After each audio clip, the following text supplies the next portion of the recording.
So, never show your search history to the internet. This is a lot less exciting than it would first seem.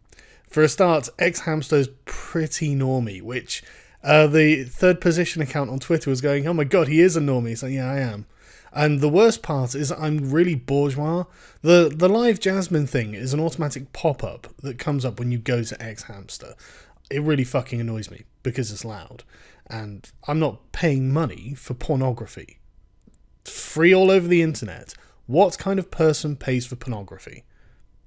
But the thing that, like, a bunch of people are like, oh, massage services in Swindon, that sounds exciting. Well, I have some bad news. I mean, if you go to Gumtree and look for massage services in Swindon, then you'll find you get this kind of thing. It's actually way more shameful than getting a massage with a happy ending, I'm afraid.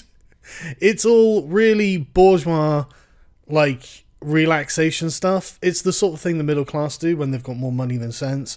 But I've got to say, it really is relaxing. And I mean, all of them, they say things like, this is not a sexual service, because they're not. There are a bunch of massage parlours in Swindon, and they're just high street things. But yeah, just go and look. Seriously, they all say this is not a sexual service, because they're not. And it's not nearly as exciting as it could have been. But I'm so normy. I'm so bad. But the worst thing about it is, it really does reveal how bourgeois I am. I'm not gonna lie. I'm not like, a working class man. I'm a middle class man. My parents are working class people, and my family is working class, but I'm not. And I'm not ashamed to admit it. And I think, honestly, this is one of my contentions with people who are middle class and excessively bourgeois. It pisses me off. It's all about appearances. It's all about, the whole thing, like, it's all about looking like something. They want to be looked at, and they want to look at others in return. Just as Rousseau said, it's all about perception and status in society. And I really don't care about that. But I tell you, the thing that's really amused me is the nuns who have come out of the convents going, oh my goodness, look at this. This is clear. This is naughty. It's, oh no. Did I do something naughty? Better call the police or something. I don't know. Anyway, my Twitter suspension is quite interesting, right? Because I had this little shitty account that I was following a bunch of SJWs on. The usual types, as you might imagine. And that was suspended as well at the same time. It's a temporary suspension. I mean, I've never tweeted from it. And if I try to tweet now, I get my temporarily limited some features of my account. Why they would have suspended this one as well makes me think that this was an IP ban, basically. They've looked through any Twitter accounts that have come from my IP rather than from any particular email address that I've used. And decided that I must be silenced. And they've done the same to Gregory Allen Elliott as well. It's very interesting how the Google memo comes out. James Damore goes to... I'm sorry, I'm watching the interview he's doing with Stefan Molyneux now.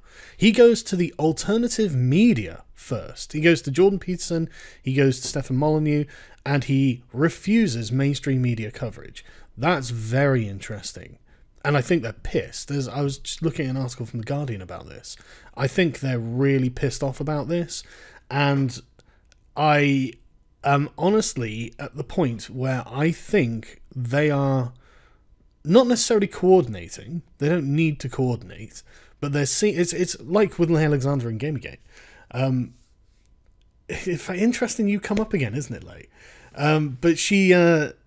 they don't need to coordinate. They basically take cues from one another because they're part of a social movement and they are seeing what other people do and they're following the lead of these people.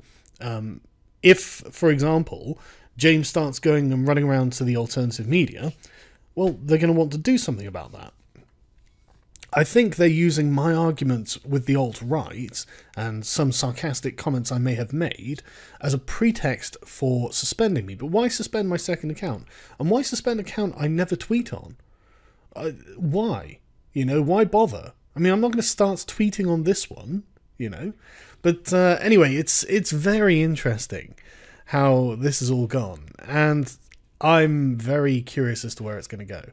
Also, I'm I've got some stuff in the works that I'm thinking about jumping into real life, and I said about the This Week in Stupid Live. I think that's an idea that I'll probably do at least once, but I've got something bigger planned, and I think the Google Manifesto will be the sort of the thing I use for the demo of what I'm planning, and I think it'll turn out quite nicely. I think it could be quite good.